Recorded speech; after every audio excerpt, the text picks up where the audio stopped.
All right, welcome back to the show. Today we're going to be talking about another crowdfunding project with Steve Niles. How's it going, Steve? Good. How are you doing? That's been fun. It's been a while since we last talked. I believe last time we talked, it was about the project you were doing with Jim Whitting. Oh my gosh, scab. That, that Yeah, was that was a couple of years ago, wasn't it? has it been that? I don't know, but it's been a while since we last chatted. It's been a So, while, yeah. but it's good to catch up with you. I know that you have a couple things that we can chat about. The Zoop campaign for Heartbreak Manor, and the thing through with Clover Press. It was just, I guess, announced today or being announced at San Diego. So, Yeah.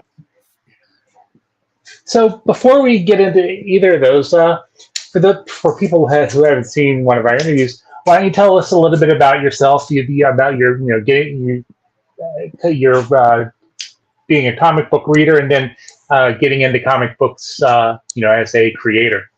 Wow. Well, that starts young then, because I've been reading comics since I was a little kid. Started off with Marvel, and then Creepy and Eerie got my attention, and that led me down the horror path. But it wasn't until my 20s when I decided that I wanted to write for a living and started publishing. And I did a few projects, worked with people like Richard Matheson and Clive Barker, had a really fun run there. And then it wasn't until my 30s that I wrote 30 Days of Night. And that's when things sort of exploded. And people would actually say yes to my pitches then. Alrighty. Well, your latest project is Heartbreak Manor. Uh, it's currently on the Zoop funding campaign site, and it's. Why don't you tell us a little bit about it, and we'll go from there. Well, we're very close. First of all, we're just a few $100s away from reaching our goal. And then that will spawn some extras that people can go after. But it's a classic ghost story. It's set in 1912 in New York, and it's about a young girl who lives a very happy life with her parents, but very poor life. And one day, her parents are killed in an accident, and she's sent to an orphanage where she has a very rough time, trying to find new parents. And eventually, she's adopted by a very nice young couple who turn out to be incredibly wealthy. And they have this giant house, and it appears like everything's great, but the house has a lot of secrets. And she isn't, the character Sally isn't a squeamish little girl. She's very bold and wants to know what's going on. So she starts investigating the house, and stuff happens from there. So, what was the inspiration for it? I hadn't really done ghosts. I had done one other ghost story years ago with Glenn Fabry called Lot 13, but it was a very violent, visceral sort of comic. So I wanted to do something a little more classic. I want to do a period piece. I wanted, in the spirit of so many movies that I love, like The Others and The Orphanage. Mhm. There's some really great ghost stories out there. So I came up with the idea, and I contacted Damien Worm, who I've worked with many times before, and he loved the idea. And now we have a book we're working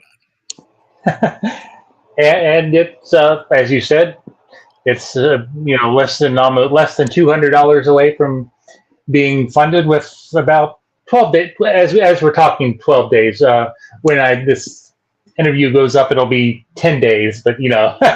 Right.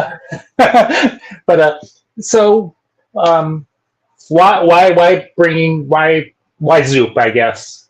Well, I wanted to try something new. I really wanted to. They're a really great organization, and what I like about them is they not only do the campaign to raise the money, they also print and distribute. So it's, for a creator, that's one-stop shopping, Mhm. and I wanted to give it a chance, and this seemed like a good project to start with. And so far so good. It's been getting a really good response. So I'm pretty happy. So, um, you've mentioned about the story. Tell us about kind of some of the other characters in the book and the process of developing them for the story. Well, it really focuses on Sally and her new parents. There's a lot of other incidental characters in there, like her original parents and this woman who used to take care of her. But I really focused on Sally, and I really wanted, so many times you see like a little girl, she's squeamish and doesn't want to deal with anything. I wanted to write somebody who like is more curious than she is scared. So that was a big part of developing that character. Um, and for the art, I wanted to keep sort of a vintage style, so I sent Damien a bunch of character actors from the 30s or 40s, not movie stars, but the background character actors and stuff to sort of base, because I wanted sort of classic looks to these people. And he did it. He did a great job. And you said it was a period piece. Was there any research that kind of went into Um, making sure that you hit no, the mark? yeah, well, not too much. I mean, I did enough. I did just enough research so I don't look stupid. But what I really wanted to do, and this is just a thing that I like with horror, is technology has really made a new challenge for writing horror stories. Because one of the things you want to do in stories that I like to write is isolate your characters. So I thought, it's winter, there's no phones, there's no anything like that. So essentially, they're trapped in the house. So that was a big reason I wanted to get away from technology, because even when I wrote 30 Days a Night, one of the first scenes I had to write was getting rid of all the satellite phones Hmm. and cell phones. Because if people can call for help, it doesn't it doesn't work. And yeah, just that's one of the things that as I go back, and I'm a big Stephen King fan, and so I've been reading a lot of his books, and uh, it's good that they're set. He wrote them when he did, because it's just like, oh, you just can't call so and so or look so and so up on the internet, and Yeah. Well, look at even The Shining with its little bit of technology. It just had a vehicle and a radio, and that was used to cut it off. To cut them off even further. So even The Shining had to deal with it a little bit. So what is it about the horror genre that keeps coming back to writing and You this? know, I really wish I knew. When I was very young, actually, I was terrified of the stuff. Like 5, 6 years old, I would go watch horror movies, and then I'd be in my parents' bed that night. So, but at some point, it just turned into sort of an obsession.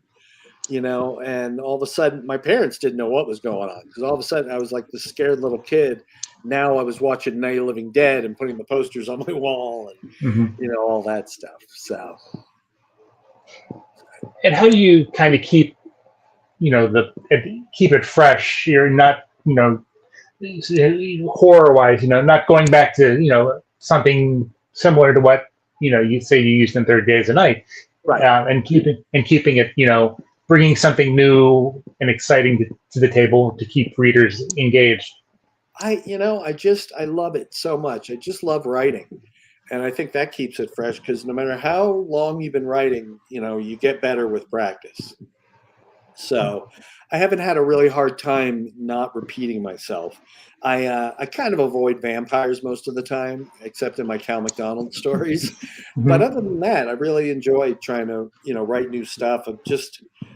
I'm working on new stuff right now, and I enjoy it. I write every day, and I think that's what keeps it fresh for me. And so for the campaign, what rewards are being offered for people to back? There's all kinds of great stuff. There's it's signed editions, prints. There's all kinds of, you can get remarks from Damien and sketches from Damien. But my favorite reward is My wife and I are both musicians, as well as being artists and whatnot. And I thought it'd be a really great idea because whenever I write, I listen to soundtracks. Mhm. And I thought, like, well, why don't we create our own soundtrack for people to listen to while they read? So my wife and a friend of hers, Anthony, have created 30 minutes of original music to go along with the book while you read. So that's my favorite reward. Oh, that is cool. And how is there, you know, how do the two kind of, work together? I'm going to assume they work together to heighten the experience, Yeah, of the they're book. going And they're going roughly. You can't judge how fast people read, but it's there's Sally's theme, and then there's the house, and hmm. there's set pieces for all the various scenes in the book. And is this the first time that you've kind of married the two, music and a comic book together, or it's just You something know, that you're experimenting with? this really ages me, but I did a flexi disc and a comic back when I worked for Eclipse Comics in the 80s and 90s. Uh, it was Jay Muth's M, and in the story, the lead. Have you ever seen the movie M with Peter Lorre? Yeah, I think so. Remember, he whistles Hall of the Mountain King, and that's how they Mhm. track him down. That's one of the ways that he's found. So me and a friend recorded our version of In the Hall of the Mountain King, and we put a flexi disc in the comic. So I've always loved, I love music, I love comics, so putting them together seems like a natural. And how do you feel that your craft has evolved? Up, from your past work up to this new thing, the Heartbreak Manor. Yeah, I think I'm more disciplined now. I used to like write in bursts, and I didn't write outlines. So I would be, but I would just everything I wrote would be by the seat of my pants or just very minimal notes. Now I do outlines. I get up every day very early, and first thing in the morning with my coffee, I sit down at the computer, and so I'd say yeah, I'm much more disciplined than I used to be. And having worked with Damien before, was there anything that was easier, or that you guys were able to Well, you know we're so used to each other now. We've done so many books together, and honestly, I can't picture Damien doing anything but horror. He's the perfect horror artist. Um, so there wasn't anything really special. The only thing is kind of an interesting little side is that we've never spoken. Damien and I, we've known each other for all these years, but he's Spanish, lives in Spain, and I don't, and I'm out here, and so we've never spoken. We do everything through email. no. And so how, I mean, it seems to be working. Yeah. um, what, initially, was there kind of a, I don't know, language gap, or No, something that you guys had to? no, I've worked before where there have been language problems. Never had a single misunderstanding with the scripts to art. Never one. So where do you go for inspiration for your horror? Movies and books. Mhm. Mostly movies. I watch. I watch a lot of horror movies all the time, and that gives me inspiration. I don't read a lot of horror books or comics, but I do enjoy movies.